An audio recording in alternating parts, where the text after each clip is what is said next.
Hello dear friends, so once again welcome back to my YouTube channel Sudhir defence academy. फिर से आप सभी साथियों का स्वागत है यूट्यूब चैनल पर। और प्यारे साथियों, आज हम जो वीडियो आपके सामने लेकर मैं हाजिर हूं वो ये है 100 मोस्ट इंपोर्टेंट टेस्ट सीरीज का मॉक टेस्ट 7 होने वाला है। जो मॉक टेस्ट 5 और 6 आप जो बोल रहे हैं कि सर वो क्यों अपलोड नहीं हुए, साउंड ना आने की वजह से और रिकॉर्ड ना हो पाए वो, ठीक है ना, इसलिए मैं दोबारा उन्हें बहुत जल्दी अपलोड कर रहा हूं। आज हम मॉक टेस्ट 7 देखेंगे और उसके बाद में 5 और 6 को अपलोड करूंगा, ठीक है ना। तो प्लीज़ आप परेशान मत होइएगा, ठीक है ना। और मॉक टेस्ट थोड़े डिले हुए उसके लिए मैं माफ़ी चाहूँगा। तो प्यारे साथियों, मॉक टेस्ट 7 करने वाले हैं और ये मॉक टेस्ट जो 7 होने वाला है उसका सबसे टाइम वेस्ट ना करते हुए क्वेश्चन नंबर फर्स्ट करने वाले हैं। पहला क्वेश्चन है एक्टिव से पैसिव बनाना, ठीक है ना। आर दे नॉट चीटिंग अस? आप प्लीज क्वेश्चंस को वहां देखिएगा, आपके स्क्रीन पर आ रहे हैं। क्वेश्चन नंबर फर्स्ट क्या है, एक्टिव दिया गया है, प्रेजेंट कंटिन्यूअस, उसका पैसिव बनाना है। आपको पता होगा प्रेजेंट कंटिन्यूअस का पैसिव बीइंग प्लस के वर्ब की थर्ड फॉर्म यूज करके बनाया जाता है। ये नेगेटिव सेंटेंस है, इंटरोगेटिव प्लस नेगेटिव। तो ये बताइए आर दे नॉट, हाँ अस का जो हम सब्जेक्ट बनाएंगे एक्टिव से पैसिव बनाते समय सब्जेक्ट को ऑब्जेक्ट और ऑब्जेक्ट को सब्जेक्ट बना दिया जाता है। दे का देम हो जाएगा और अस का सब्जेक्टिव केस वी हो जाएगा। तो प्यारे साथियों, आंसर क्या होने वाला है, पहले तो डी ऑप्शन हटा दीजिए क्योंकि उसमें नॉट को हटा दिया गया है। उसके बाद सी ऑप्शन को हटा दीजिए क्योंकि नॉट को बीइंग के बाद नहीं आ सकता, सब्जेक्ट के तुरंत बाद लगाया जाएगा। और बी को इसलिए हटा दीजिए क्योंकि हेल्पिंग वर्ब के तुरंत बाद नॉट नहीं आ सकता। तो एलिमिनेशन मेथड से आप कर सकते हैं। तो पहला आर दे नॉट चीटिंग अस, तो इसका सही आंसर क्या होने वाला है, क्वेश्चन नंबर फर्स्ट का सही आंसर क्या है, A for apple. Mock test 7 का क्वेश्चन नंबर फर्स्ट का आंसर है। क्लियर हुआ कि नहीं हुआ प्यारे साथियों? क्वेश्चन नंबर 2 क्या है मुझे बताइएगा। करेक्टली स्पेल्ड वर्ड छानना है, डोसाइल। प्यारे साथियों, पहला जो वर्ड है डोसाइल और दूसरा वर्ड है एपैरल, APPAREL, एपैरल। क्या ये दोनों की स्पेलिंग सही है? 100% सही है, एपैरल की और डोसाइल दोनों की। ये दोनों ही करेक्टली वर्ड हैं। ऑस्किलेट की सही है दूसरे ऑप्शन में, बट पियाउस की गलत है, PIOUS होती है। तीसरे ऑप्शन में एररनेस की सही है, लेकिन कैजुअल की CAJOLE होती है, इसलिए वो गलत है। चौथे ऑप्शन में ऑप्यूलेंट, OPULENT, ऑप्यूलेंट भी सही है। एक्सेजरेट, EXAGGERATE, एक्सेजरेट भी बिल्कुल ठीक है। दोनों ही ऑप्शन ठीक है। ये आंसर इसका हम कोई एक नहीं कर सकते। ए ऑप्शन भी ठीक है और डी ऑप्शन भी ठीक है। कैसे गलती हुई है, क्या हुई है, हमें पता नहीं है। हो सकता है टाइपिंग की गलती हो थोड़ी बहुत, इसलिए एक में, लेकिन दोनों ही ऑप्शन बिल्कुल सही हैं। क्वेश्चन मॉक टेस्ट 7 का क्वेश्चन नंबर 2 और उसका आंसर ए और डी दोनों ही 100% सही हैं। क्लियर हुआ कि नहीं हुआ? तीसरा क्वेश्चन क्या है, एयरफोर्स मॉक टेस्ट का तीसरा question, of the two sisters C is better. मुझे ये बताइए, एक सुपरलेटिव डिग्री होती है और एक कंपैरेटिव डिग्री होती है एडजेक्टिव की। और जब 2 से ज़्यादा लोगों में से एक चूज किया जाए, क्या किया जाए, 2 से ज़्यादा में से एक चूज किया जाए तो हम सुपरलेटिव डिग्री लगाते हैं, उससे पहले द लगाते हैं और ऑफ लगाते हैं। He is the best student of the class. But यदि 2 में से एक को चूज किया जाए, 2 में से स्पेशली एक को, मेरी दोनों बहनों में से बड़ी ज़्यादा अच्छी है, of the two sisters C is, तो यहाँ बेटर से पहले क्या आएगी मुझे बताइएगा। सबसे पहले तो यहाँ पे आएगा आर्टिकल द, ठीक है ना। कंपैरेटिव डिग्री से पहले भी आर्टिकल द लगाया जाता है जब 2 में से चूज किया जाए कोई एक, और उसके बाद में ऑफ भी लगा सकते हैं। तो of the two sisters C is the better, तो ए आंसर हटाइए, बी को भी हटाइए। और सर दूसरा ऑप्शन इसी में दिया गया, क्वेश्चन दिया गया, दे इलेक्टेड हिम। क्या दिया गया है? दे इलेक्टेड हिम, उन्होंने उसे चुना है प्रेसिडेंट। प्रेसिडेंट है तो एक कॉमन नाउन, ठीक है ना। बट प्यारे साथियों, कभी भी याद रखना ऑब्जेक्टिव केस के बाद में यार मेन वर्ब दी गई है और उसके तुरंत बाद में कोई ऑब्जेक्ट है, मतलब यहाँ पे दे इलेक्टेड हिम प्रेसिडेंट, यहाँ इसी चीज़ को डिफाइन करने के लिए वो कौन है, क्या चुना गया, उसके पोस्ट को बताने के लिए। जैसे दे इलेक्टेड हिम मेयर, तो हमेशा कभी भी यहाँ आर्टिकल सेंस में नहीं लगाया जाएगा, ना द आएगा ना ए और एन आर्टिकल आएगा, और इसलिए 100% इसका आंसर क्या होगा, क्वेश्चन नंबर 3 का आंसर सी होगा। एयरफोर्स मॉक टेस्ट 7 के क्वेश्चन नंबर 3 का आंसर क्या होगा प्यारे साथियों? क्या होगा प्यारे साथियों? आंसर 100% क्या होगा, सी होगा। समझ में आएगा? तीसरे क्वेश्चन। चौथा क्वेश्चन कौन बताएगा?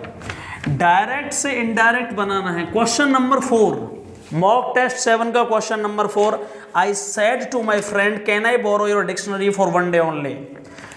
कैन का जब इनडायरेक्ट से इनडायरेक्ट बनाते हैं तो कुड हो जाता है, ठीक है ना। और sir his dictionary for one day only, तो इसका सही आंसर ए को हटाइए क्योंकि इंटरोगेटिव वाक्य आस्क्ड में चेंज होगा, इसलिए टोल्ड नहीं आ सकता। बी ऑप्शन क्यों नहीं होगा सर? क्योंकि बी में कैन को माइट में चेंज करेंगे, कुड में चेंज होगा। डी ऑप्शन इसलिए नहीं होगा क्योंकि कैन को कैन रहने दिया है। तो सही आंसर क्या होने वाला है? क्वेश्चन नंबर 4 का जो सही आंसर है वो क्या होगा? वो सी होगा। I asked, said to change होगा आस्क्ड में। I asked my friend if I could borrow his dictionary for one day only. Can change होगा कुड में, और इसलिए सही आंसर क्या है? सी। क्लियर हुआ कि नहीं हुआ? Question number 5 sir, correct preposition. The culprit मतलब दोषी हैज बीन चार्ज्ड। याद रखिएगा, जब किसी चीज में आप, चार्ज एक वर्ब है, चार्ज का मतलब जब किसी से कोई किताब खरीदी है आपने, कुछ भी खरीदा गया है, कोई भी पैसे आपको पे करने हैं, तब चार्ज के साथ में प्रीपोजिशन क्या लगाते हैं? चार्ज के साथ में आता है 100% चार्ज फॉर। मतलब चार्ज फॉर का मतलब होता है कितना पैसा लिया गया है, स्पेशली कितना चार्ज लिया गया है। पैसे, किसी कोई बुक लिया आपने, कुछ भी लिया, उसके लिए कितना पैसा आपसे लिया गया है, उस सेंस में चार्ज फॉर आएगा, लिखिए। और एक और होता है चार्ज के साथ जब किसी आप गलत काम में लिप्त पाए गए हैं और आपको पकड़ा गया है, मतलब आप संलिप्त हैं, उस केस में चार्ज के साथ क्या आता है? विद आता है, ठीक है ना। किसी भी काम में, मर्डर में या किसी भी चीज़ में आप दोषी हैं या संलिप्त हैं तो चार्ज्ड विद आएगा। तो सही आंसर क्या होगा? Culprit has been charged with murder and the shopkeeper has charged me 10 rupees for this book. तो लगाइए answer 100% A is the right answer. 5वें क्वेश्चन का आंसर क्या होने वाला है? A is the right answer. 6वां क्वेश्चन देखिए sir, we thought that C get the job. यहाँ संभावना दर्शाई जा रही है। क्वेश्चन देखिएगा, आपके लिखा हुआ है स्क्रीन पर, we thought that C the job, उसे जॉब मिल जाएगी। We thought that, THOUGHT, we thought that C, संभावना के लिए या बिल लगाएंगे, वुड लगाएंगे प्यारे बच्चों, या वुड गेट आएगी। पिछली बार भी ये क्वेश्चन आ चुका है, इस सेंस में सही आंसर विल गेट ना होके क्या होगा?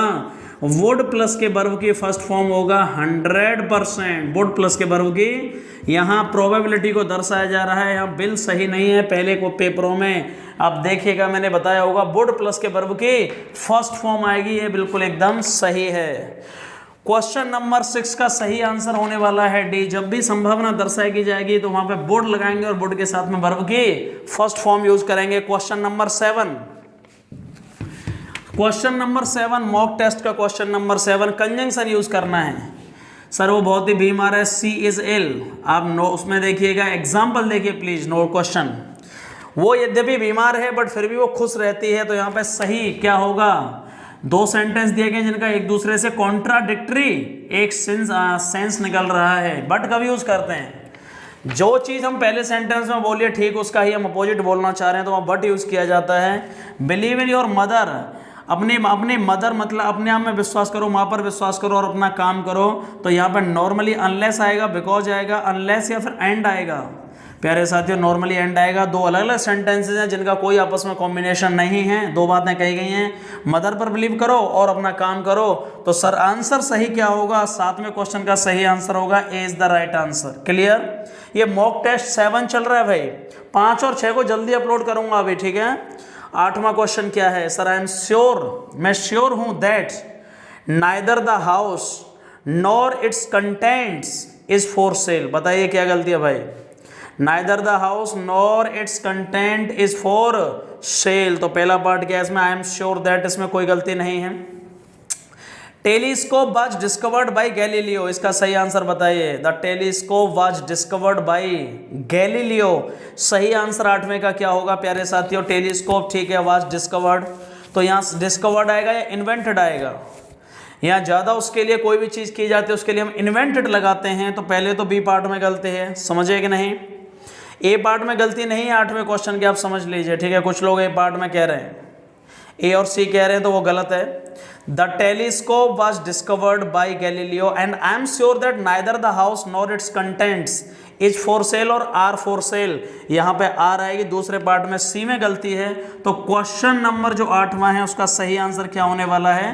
सी होने वाला है। क्या आंसर है? सी आंसर होगा भाई, ठीक है ना। क्वेश्चन नंबर 8वें का आंसर क्या होगा? सी। क्वेश्चन नंबर 9, प्लूरल क्या होता है सर? माउस का प्लूरल क्या होगा? आपको पता होना चाहिए। माउस का प्लूरल होगा माइस। क्या होगा? माइस होगा। इसलिए क्वेश्चन नंबर 9 का सही answer A is the right answer. Sir 10वां क्वेश्चन, एन एम्प्टी वेसल, ये कहावत है, अधचल गगरी छलकत जाए। एन एम्प्टी खाली बर्तन ज्यादा क्या होते हैं? आवाज करते हैं। तो वेट आएगी, वजन होता है, या साउंड्स आएगी? पहले ऑप्शन में आएगी साउंड्स, ज्यादा आवाज करते हैं। और लॉयन वाज रेडी, शेर रेडी था टू पाउंस, माने झपट्टा मारने के लिए। अपॉन इट्स, लिखिए जिनको नहीं पता हो, शिकार की अंग्रेजी बोलते हैं प्रे। प्रे का मतलब होता है शिकार, PRE भाई। तो सही ऑप्शन क्या होंगे? 10वें क्वेश्चन का सही आंसर क्या हो रहा है? 10वें क्वेश्चन का सही आंसर होने वाला है डी। 10वें क्वेश्चन का सही आंसर क्या हो रहा है? डी होने वाला है। माउस और माइस, 10वें क्वेश्चन का सही आंसर क्या है? डी होने वाला है। और पहले ऑप्शन में क्या आएगी? साउंड्स, दूसरे में आएगी प्रे। सेंस को देखिएगा। एरुडाइट का उल्टा बताया गया है। एरुडाइट किसे कहते हैं प्यारे साथियों? स्कॉलर जो होता है, एक विद्वान आदमी होता है, स्कॉलर, SCHOLAR, उसको हम बोलते हैं बहुत ही एरुडाइट बंदा है, मतलब बहुत ही पढ़ा लिखा, बहुत ही ज्यादा योग्य। एरुडाइट एक एडजेक्टिव है। और इसका उल्टा पूछा गया है, तो जो बिल्कुल कम पढ़ा लिखा है, अनपढ़ है, उसे क्या बोलेंगे? इग्नोरेंट। इग्नोरेंट का मतलब सर जिसमें थोड़ा ज्ञान कम होता है, अज्ञानी, अनपढ़। इसके और ऑप्शंस क्या है? इनॉर्मस माने विशाल है, इसका दूसरा ऑप्शंस। और एक ऑप्शंस दिया गया है ESCHW, HU का मतलब ऐसा ध्यान ना देना, मतलब अवॉइड एंड स्टे अवे, किसी चीज से मतलब टाल देना और उससे बचते रहना, HU। ESCHW मतलब अवॉइड करना और स्टे अवे दूर रहना। लर्न का मतलब ज्ञानी, और इनॉर्मस का मतलब विशाल होगा, ठीक है ना। अब bird of passage, bird of passage का मतलब क्या है? एडम्स फ्रेज है बर्ड ऑफ पैसेज। कभी भी एडम्स फ्रेज आपके पास आ जाए तो याद रखिएगा, बर्ड ऑफ पैसेज का मतलब है जो भी ट्रेवलर्स होते हैं जो एक जगह से दूसरी जगह पर जाते हैं। क्वेश्चन को देखिए, वर्ड ऑफ पैसेज, इसे कैसे समझोगे? पैसेज का मतलब पक्षी होते हैं, ठीक है ना। और पैसेज का मतलब क्या होता है? मतलब पक्ष, बर्ड ऑफ पैसेज। पैसेज यहाँ पे क्या सेंस बताता है? मतलब बहुत कम दिन, ठीक है ना, बहुत short period of time.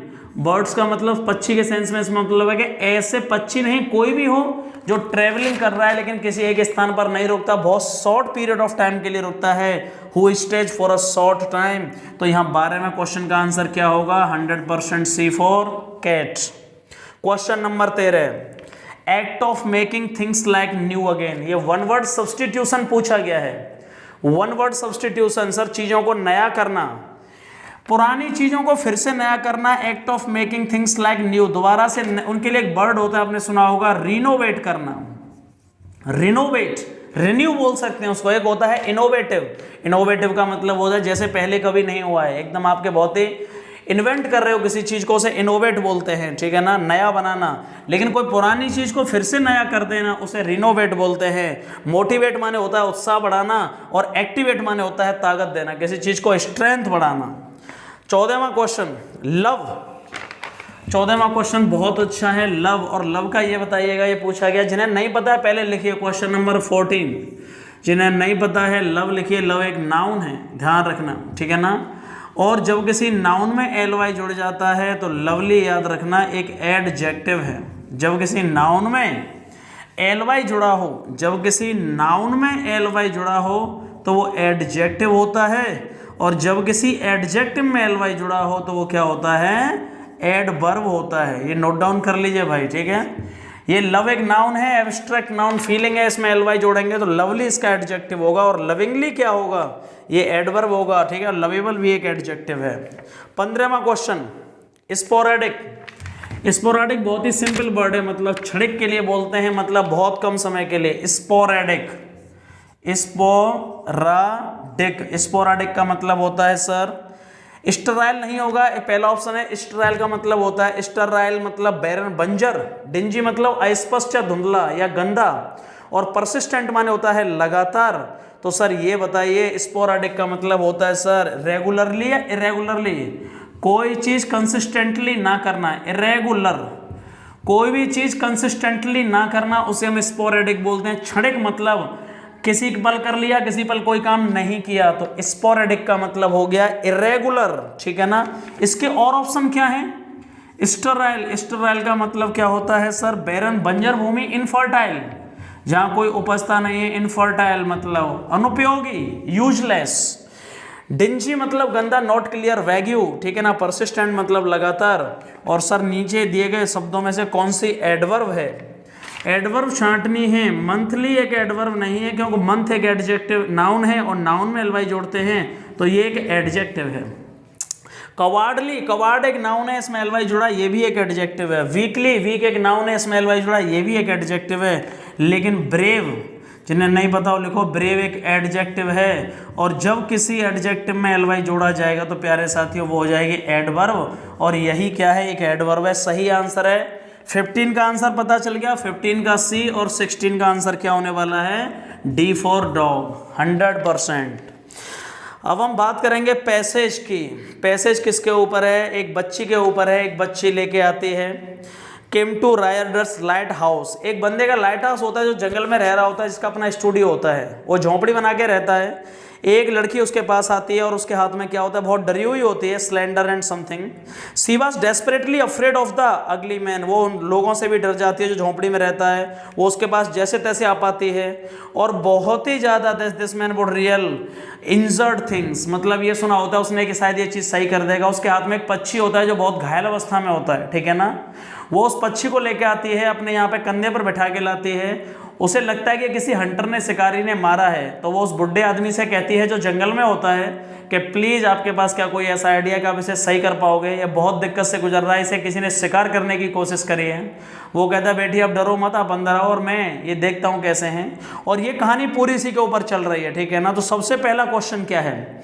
Which of the phrases best describe the girl. लड़की कैसी उस टाइम पे, जिस टाइम पे वो लेके आई है पक्षी को? स्लेंडर है मतलब बहुत ही मिट्टी मिट्टी से गंदी हो रही है, शरीर उसका डर्टी है। और स्लेंडर मतलब बहुत डरी हुई है। तो पहला जो पैसेज है 17, उसका सही आंसर क्या होने वाला है? पैसेज का बी फॉर बॉय। ये दिया गया है पैसेज में, आप पहली लाइन में पढ़िए। स्लेंडर है, जो गर्ल आई है वो लड़की कैसी है? 12 साल की है और बहुत ज़्यादा डरी हुई है। लेकिन उसके कंधे पर भी खून हो गया, क्योंकि उस पक्षी के खून निकल रहा है, किसी ने उसे शिकार करने की कोशिश करी है। तो 17 का जो आंसर होगा वो होगा 100% बी फॉर बॉय। 18 का आंसर क्या होगा? Where did the bird come from. पक्षी कहाँ से आया? मतलब वो पक्षी कहाँ से आया? उसने बताया कि वो पक्षी कनाडा का लगता है, वहाँ से उड़ के यहाँ पे आया हुआ है, कनाडा से। तो सही आंसर होगा 18 का डी फॉर डॉग। 18 का आंसर डी फॉर डॉग। 19वां question, where did rider live. वो राइडर जो बूढ़ा व्यक्ति था वो कहाँ रहता था? देखिए दिया गया आंसर लाइट हाउस में रहता था। आंसर क्या होगा 19 का? 100% सी फॉर कैट। और सर 20 का आंसर क्या है? How had the bird been. घायल पक्षी घायल कैसे हुआ होगा? क्योंकि उसे किसी हंटर के द्वारा शॉट किया गया है, मतलब शिकार किया गया है, गोली मारी गई है। तो 20वें क्वेश्चन का सही आंसर होगा 100% सी फॉर कैट। 17वें का आंसर बी। 18वें का आंसर क्या होगा? सी नहीं डी फॉर डॉग। 18 का आंसर डी। 19 का आंसर क्या? 18 का 19 का आंसर सी। और सर 20 का आंसर क्या होगा? सी फॉर कैट। तो प्यारे साथियों, ये एयरफोर्स जो मॉक टेस्ट सीरीज चल रही है उसका एयरफोर्स टेस्ट नंबर 7, ये मैं इसका सॉल्यूशन है। प्लीज आप मुझे सारे बच्चे बताएंगे कितने मार्क्स आपके आए हैं। लेकिन एक बात याद रखिएगा यार, जो 5 और 6 पेपर नहीं डल पाए हैं प्लीज आप टेंशन मत लीजिए, मैं जल्दी अपलोड करने वाला हूँ, आज ही या कल अपलोड कर दिया जाएगा आपको। तो इसलिए बिल्कुल परेशान मत होइए। बाकी अपने इटर्नल लव और सपोर्ट के लिए थैंक यू सो मच।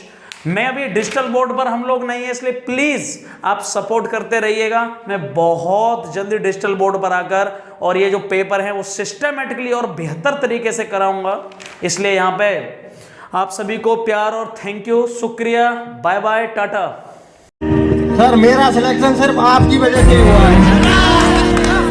तो सर मेरे अंदर कोई चीज बहुत कमी थी। कुछ लोग जो आए मान रहे हैं कि सर ये सर में पहली बोलते होगा, ये भाई ये हमारा जुड़ाव है दिल का एक्चुअली। भाई मैं सच बोल रहा हूँ, जो मेरा सिलेक्शन हुआ है केवल सर की वजह से हुआ है।